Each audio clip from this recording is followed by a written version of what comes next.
എല്ലാവരും നിന്നെ കുറ്റപ്പെടുത്തുന്നു. എവിടെയും പരിഹാസവും ഒറ്റപ്പെടുത്തലുകളും. അപ്പോൾ നീ മനസ്സിലാക്കുക, നിന്റെ തകർച്ചയിൽ സന്തോഷം കണ്ടെത്തുന്നവരാണ് നിന്റെ ചുറ്റുമുള്ളവരെന്ന്. അവരെയാണോ നീ നെഞ്ചിലേറ്റിയത്? നമ്മുടെ വിഷമങ്ങൾ നമ്മുടേത് മാത്രമാണ്. ആ തിരിച്ചറിവ് എപ്പോഴും മനസ്സിലുണ്ടാകണം.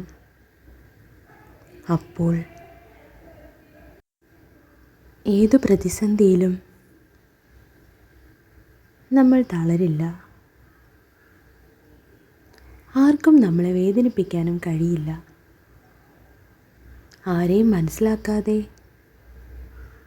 എല്ലാവരെയും വിശ്വസിക്കുന്നവർ ആകരുത്. ആദ്യം നമ്മളെ സ്വയം മനസ്സിലാക്കാൻ ശ്രമിക്കുക. നമ്മുടെ സ്വപ്നങ്ങൾ എന്തൊക്കെയെന്ന് കണ്ടെത്താൻ പഠിക്കുക. ആരുടെയും പരിഹാസത്തിന് വേണ്ടിയുള്ള കളിപ്പാവ ആകാതിരിക്കുക.